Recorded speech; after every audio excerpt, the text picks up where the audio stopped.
Just as my mother-in-law went over to the couple to get the Tupperware, my father-in-law suddenly collapsed and fell out of his chair. Everyone turned to look at him, and he was holding his stomach, clearly in a lot of pain. "What's wrong with you?" someone asked. My father-in-law then said something that surprised me. "I just ate a little bit of food from the kitchen. Why is my stomach suddenly upset?" I didn't miss my mother-in-law's comment either. "My name is Elizabeth, and I'm a 20-year-old housewife. My husband Vernon and I got married last year. We're the same age, so we have similar conversations and values. Because of that, we get along really well, and we're just as in love now as we were before we started dating. However, there was one thing that bothered me a little after we got married. When we went to visit my in-laws to give our wedding greetings, I noticed that my mother-in-law was a bit old-fashioned. She said, 'When you get married, you come to your house and live with us, right?' She asked as if it was a given. My husband and I both replied at the same time, 'What?' We had no intention of doing that. So my husband said, 'No, we're planning to live on our own after getting married.' My mother-in-law replied, 'What? But you're the eldest son.' Both my husband and I were troubled by this. Then my father-in-law stepped in and said, 'That's an old-fashioned way of thinking. Do whatever you want, Vernon and Elizabeth.' His words helped calm my mother-in-law down. But there was another issue that made things even more uncomfortable. Neither my husband nor I had planned to have a wedding ceremony. We didn't like anything too fancy and thought it would be better to use the money for travel instead. When I told my in-laws about this, my mother-in-law's face turned pale again. "How can you not have a wedding?" she asked. As I mentioned earlier, my mother-in-law is very traditional, so she was strongly against our idea of skipping the wedding. She was worried about how to explain to the relatives that the eldest son wouldn't have a wedding. In her mind, the eldest son is the most important, so she couldn't accept anything that didn't fit her beliefs. But again, my father-in-law came to our rescue. He said, "None of the relatives care about the wedding. They just see it as a chance to have a nice meal. After a while, they'll forget there wasn't a wedding." My father-in-law said, "If you decide not to have a wedding, that's fine." He was very kind and respected our decision, which saved us from being pressured into following my mother-in-law's old-fashioned ideas. However, my mother-in-law wasn't happy about it. So we got married without a wedding and started living on our own. I became a housewife to support my husband. I feel very happy doing housework and making lunch and dinner for him every day. I think it will be even more enjoyable when we have children someday. About 2 months after our marriage, my parents-in-law asked my husband if he would like to visit them. My husband and I had had some disagreements with my mother-in-law, so we were a little worried. But we hadn't visited their house since getting married, so we decided we should visit them. I was worried that my mother-in-law might try to bully me, but surprisingly, she didn't. In fact, she was very kind. "If you have any questions about being a housewife, you can always ask me," she said. "I have lots of recipes and I'll teach you everything I know." My mother-in-law loves to cook and often invites neighbors over for home parties, which she says are very popular. That day, I had a home-cooked meal prepared by my mother-in-law, and it was delicious. Both my father-in-law and mother-in-law were very kind, and I realized I didn't need to worry as much as I had. My husband felt the same way and thought it would be fine to visit his parents once in a while. About 3 months later, my parents-in-law invited us to a dinner party at their house. Since our last visit had gone so well, we were happy to go. This time, my mother-in-law served food that looked like it came from an expensive restaurant. My husband even complimented her, saying, "You're getting better and better at cooking. You didn't make anything like this when I was a kid. This meal is really delicious. Thank you for preparing so many amazing dishes." My mother-in-law smiled happily when I thanked her and told me to eat a lot. I had a great time. But that night, I had a terrible stomachache. While I was sitting in the bathroom, I started feeling faint and weak. "Hey Elizabeth, are you okay?" I heard my husband's voice, but it faded away. When I woke up, I was in a hospital bed. My husband had called an ambulance, and I was rushed to the hospital. The doctors said they couldn't figure out what was wrong. It wasn't food poisoning or anything like that. I thought maybe there was too much olive oil in the pasta I had for lunch, but I never found out what caused it. After getting an IV drip and some rest, I started feeling better. My husband and I went home and went to bed. I couldn't understand what was going on, but I didn't have any more symptoms after that. However, 2 months later, The same thing happened again. Suddenly, I felt sick. The only thing that was the same as last time was that it happened after eating my mother-in-law's cooking at my in-laws' house. I wondered if my mother-in-law's food was spoiled, but my husband, who ate the same food, was completely fine.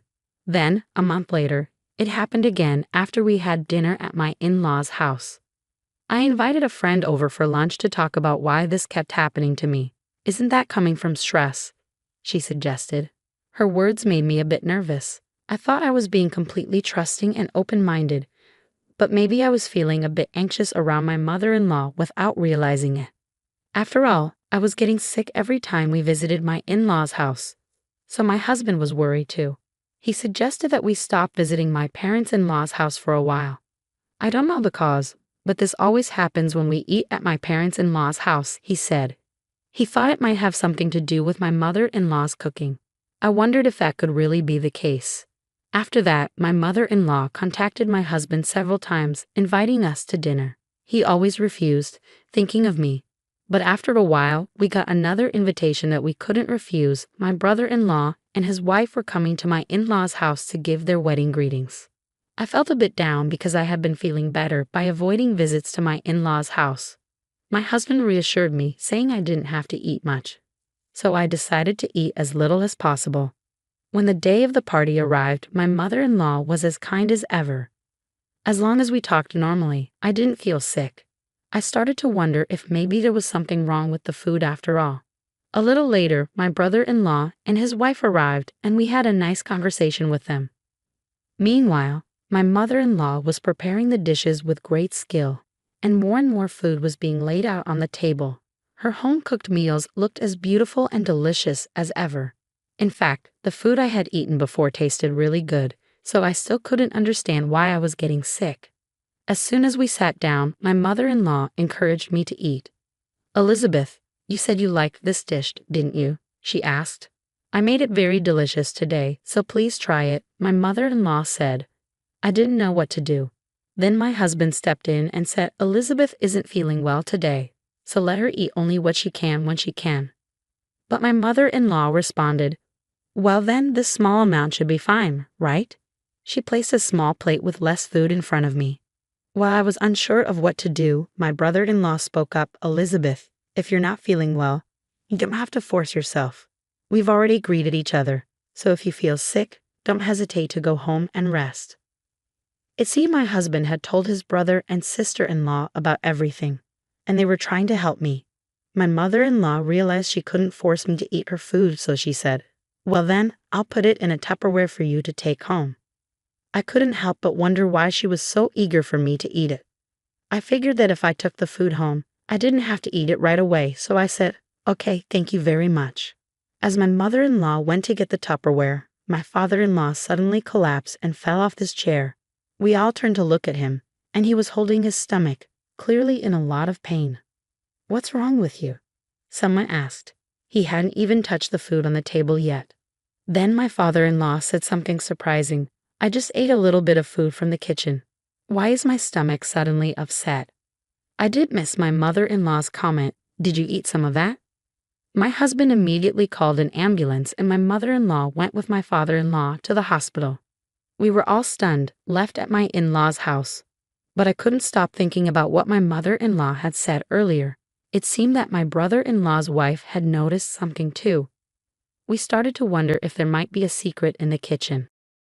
We decided to check the kitchen where my mother-in-law had been. We found something surprising. We then drove to the hospital where my father-in-law was taken. As soon as we got through the reception desk, we went to his room and heard voices inside. The doctor was asking my mother-in-law if she knew what was wrong with my father-in-law. She said she had no idea. When we entered the room, my mother-in-law looked flustered. "Oh, you guys came all the way here. It's all right. As long as I'm here, it will be fine," she said. But we weren't going to miss this chance. I told her I needed to talk to her and walked up to her, with my husband, my brother-in-law, and his wife following me. "What's going on with you guys?" I asked. My father-in-law's condition seemed to have stabilized and his color looked normal, but they still didn't know the cause. Apparently, he had been conscious for a while after arriving at the hospital and had gone to the bathroom several times. He became dehydrated and lost consciousness completely. I looked my mother-in-law straight in the eye, took something out of my bag, and showed it to her. When she saw it, she got upset. "Do you recognize this?" I asked.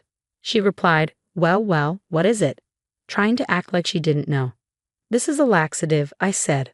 I found a lot of powdered laxatives in the kitchen. My mother-in-law fell silent. The doctor then said, "It seems he had these symptoms because he ingested a lot of laxatives. We'll run some tests to be sure. If we find laxative leaves, I'll need to ask him when he ingested them. If he doesn't know, it means someone must have given it to him intentionally, which would be a serious charge." Hearing this, my mother-in-law suddenly panicked. "No, it's not like that," she said. "I didn't try to make him eat that food. It was just negligence." My husband reacted strongly to what my mother-in-law said. "Who were you trying to feed that to?" he asked. My mother-in-law climbed up and said, "You're not going to let this go, so we'll have to call the police to investigate." When my husband said that, my mother-in-law admitted everything. It was all for Elizabeth. I was trying to punish her by feeding her laxatives. "What do you mean, punish me? What did I do to deserve this?" I asked. "Since my son married you, he's become a bad son. You didn't live with us and you didn't have a wedding. You persuaded him to do all of this, so you're my enemy." I told her, "That's just unjustified resentment." "Is that why you've been putting laxatives in my food?" "It wasn't just a little before. That's why I ended up in the emergency room." "How can you say it was just a small amount?" My husband and brother-in-law agreed with me and blamed my mother-in-law. "I can't forgive you for what you did to Elizabeth," my husband said. "I'd be furious too if someone did this to my future wife." In response, my husband and brother-in-law declared that they were disowning my mother-in-law. My mother-in-law started to panic and begged my husband and brother-in-law not to disown her. Then my father-in-law, who had woken up and heard the whole conversation, spoke up. "You've done a terrible thing out of your ego. You should be arrested by the police. I'm so disappointed in you." Even as she pleaded, my father-in-law continued, "You're going to pay Elizabeth $30,000. Of course you'll have to work for it. I won't help you in any way." "No, it's impossible," she protested. "I've been a stay-at-home mom my whole life." "Shut up," he said. "If you don't agree to these terms, I'll divorce you immediately and report you to the police." My mother-in-law had no choice but to agree to work and pay me $30,000. Now she's working hard and paying me little by little. My father-in-law keeps a close eye on her to make sure she doesn't cheat, and all her salary goes towards this payment. She seems very overwhelmed, but I think she deserves it for what she did to me. Meanwhile, my husband and I are living happily. My husband and father-in-law have told me that I don't have to see my mother-in-law again. I feel much better now, knowing that with my husband and father-in-law by my side, I'll be okay no matter what happens. Feeding someone food containing laxatives is indeed a serious crime. It's shocking that a mother-in-law would do something like that so thoughtlessly. One might wonder why such a person was married to her father-in-law. But it seems that her two sons turned out well, so perhaps there was a time when she was different. Whatever the reasons, the punishment seems fair. I hope she works hard to pay the $30,000 to Elizabeth, and I wish Elizabeth and her husband a happy and peaceful life together.